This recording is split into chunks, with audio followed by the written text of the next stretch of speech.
World's biggest astrology community in Tamil. Online Astro TV, வாழ்வின் வெளிச்சம். Online astro டிவியை கண்டு மகிழுங்கள்.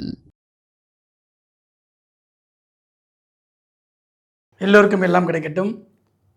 நவகிரகங்கள் திருப்பாதம் பொழுது, நட்சத்திரங்கள் திருப்பாதம் பொழுது, அற்புதமான நட்சத்திர வகுப்பில் இப்போ நம்ம பார்க்கக்கூடிய நட்சத்திரம் வந்து பார்த்திங்க அப்படின்னா அஸ்வினி நட்சத்திரம். அஸ்வினி நட்சத்திரம் இதோடைய பிறப்பே வந்து ஒரு வித்தியாசமான ஒரு அமைப்பு தான். பொதுவாக வந்து அஸ்வினி நட்சத்திரத்தில் பிறந்தவங்க எப்படி இருப்பாங்க அப்படின்னு பார்த்திங்க அப்படின்னா, எல்லா ஊர்லேயுமே நான் தாண்டா கிங்கு அப்படின்னு சொல்லிட்டு தன்னை வந்து உயர்வாக வச்சிக்கக்கூடிய ஒரு நட்சத்திரம் அப்படின்னா அது அஸ்வினி நட்சத்திரமாக தான் இருக்கும். அதில் வந்து 4 பாதங்கள் இருக்குது. ஒவ்வொரு பாதத்துக்கும் ஒரு குணம் இருக்குது. உதாரணத்துக்கு வந்து பார்த்திங்கன்னா அஸ்வினி 1ஆம் பாதத்தில் பிறந்தவங்கன்னு யாராவது செக் பண்ணி பாருங்கள். எல்லா இடங்கள்லையுமே தலைமை, கௌரவம், பதவி, புகழ் இதுக்கு வந்து முதன்மை வாய்ந்த நபராக இருப்பாங்க அஸ்வினி 1ல் பிறந்தவங்க.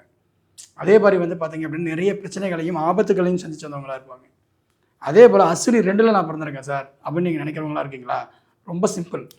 இவங்க வந்து பார்த்திங்க அப்படின்னா எங்கே போனாலும் சரி தனக்கான பெயர் புகழ் கிடைக்கணும். அதோடு சேர்த்து வருமானத்துக்கான வழி என்ன, அதுக்கான வாய்ப்புகள் என்ன, அதை எப்படி உருவாக்குறது அப்படின்னு சிந்திக்கக்கூடிய நபராக இருப்பாங்க. ஓகேங்களா? சிம்பிளாக சொன்னால் காரியவாதியாக இருப்பாங்க.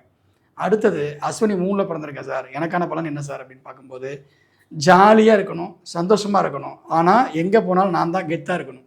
ஓகேங்களா? எதையுமே ஈஸியாக கற்றுக்குவாங்க. போன வேகத்தில் கற்றுட்டு வெளியே வந்துடுவாங்க. அதே மாதிரி அதில் பெரிய சீனியராக மாறிடுவாங்க. சொல்லிக் கொடுக்குற வாத்தியாரை விட பெரிய அளவுக்கு மாற முடிய சக்தி இருக்காது சார், அஸ்வினி 3க்கு இருக்குது.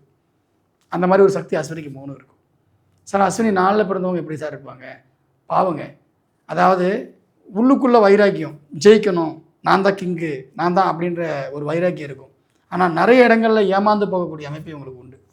ஓகேங்களா? தன்னுடைய என்ன சொல்கிறது, கருணையினால, இறக்க குணத்தினால நிறைய இடத்துல வந்து இவங்க வந்து ஏமாந்து போவாங்க. ஸோ அந்த மாதிரியான பண்புகள் இருக்குது. இது சும்மா சாம்பிள் தான். இன்னும் வந்து அதிரடி சரவெடி எல்லாம் நிறையா இருக்குது. அஸ்வினி நட்சத்திரத்தில் பிறந்த ஒரு குணங்களை பார்க்கும்போது இது தனிப்பட்ட முறையில் சொல்கிறோம். இதை தாண்டி இன்னும் இருக்குது சார் இருக்குன்னா அஸ்வினி நட்சத்திரத்தில் பிறந்தவங்களுக்கு நமக்கு ஏற்கனவே தெரியும். ஸோ தேவலோகத்தை பொறுத்தவரையிலும் பார்த்திங்கன்னா அஸ்வினி தேவர்கள் நிறைய பேர் கேள்விப்பட்டிருப்பீங்க. ஸோ தேவலோக மருத்துவர்கள் இன்றைக்கி இருக்கக்கூடிய பெரும்பாலான மருத்துவர்கள் அஸ்வினியில் கிரகம் இருக்கிறவங்களா இருக்கணும், அஸ்வினியில் 6ஆம் அதிபதியும் 12ஆம் அதிபதியும் இருக்கிறவங்களா இருக்கணும், அஸ்வினியில் லக்னாதிபதி இருக்கிறவங்களா இருக்கணும், அஸ்வினியில் பிறந்தவங்களா இருக்கணும், இல்லை அஸ்வினியில் 10ஆம் அதிபதி இருக்கிறவங்களா இருக்கணும். ஸோ இந்த மாதிரியான தொடர்புகள் இருக்கிறவங்க தான் மிகப்பெரிய ஒரு பிரபலமான ஒரு கைத்தேர்ந்த மருத்துவராக இருப்பாங்க. ஓகேங்களா? அல்லது அஸ்வினியை தொடாமல் ஒரு மிகப்பெரிய ஒரு மருத்துவராக ஒருத்தர் ஆகவே முடியாது. ஸோ அந்த மாதிரியான தன்மை வந்து பார்த்திங்க அப்படின்னா இந்த மருத்துவ நட்சத்திரம் அப்படின்றது வந்து அஸ்வினி தான். அதில் மாற்றுக்கிறதே கிடையாது. ஏன்னா சூரியன் உச்சமாகக்கூடிய ஒரு நட்சத்திரம். அதனால் அந்த அமைப்பு எப்பயுமே அஸ்வினிக்கு உண்டு. அவங்க கையால் ஒரு பொருளை எடுத்து கொடுத்தா கூட அவங்களுக்கு சரியாக போயிடும். அஸ்வினிக்கே உண்டான தனி குணம் அது. ஸோ அந்த மாதிரி வந்து பார்த்திங்கன்னா அஸ்வினி எங்கே இருந்தாலும் சரி அது வந்து அதுவும் தலைமையேற்றுக்கும், அங்கே இருக்கிறவங்களையும் தலைமையேற்ற வைக்கும். ஸோ அந்த அளவுக்கான தனிப்பட்ட பண்புகளும் அஸ்வினிக்கு உண்டு. அதாவது ஒரு நோயை குணப்படுத்தக்கூடிய அஸ்வினி தேவனாக அங்கே இருக்கும். அதே மாதிரி தான் சில நேரங்களில் அஸ்வத்தாமனாவும் மாறும். ஓகேங்களா? ஸோ அஸ்வத்தாமனும் வந்து அஸ்வினி நட்சத்திரம் தான். அதாவது என்ன அப்படின்னா தன்னை நம்புறவங்களுக்கு மட்டும்தான் அது என்ன பண்ணும், அற்புதமாக இருக்கும். தன்னை வந்து ஒருத்தர் நமக்கு எதிரின்னு ஆயிடுச்சு அப்படின்னா அவங்கள முடிக்காமல் தன்னுடைய இதை விடவே விடாது. ஸோ அதனால் நெகட்டிவான விஷயங்களும் அதுக்கு இருக்குது. ஸோ ஜாதகத்தில் இன்னும் என்னென்ன விஷயங்கள் அஸ்வினி நட்சத்திரமாக இருக்குது, அஸ்வினி நட்சத்திரத்துக்கான ஊர்கள் என்ன, மலர்கள் என்ன, அது இந்த 3 ஊர்த்துமுக நட்சத்திரமா அல்லது வந்து அதோமுக நட்சத்திரமா, ஓகேங்களா?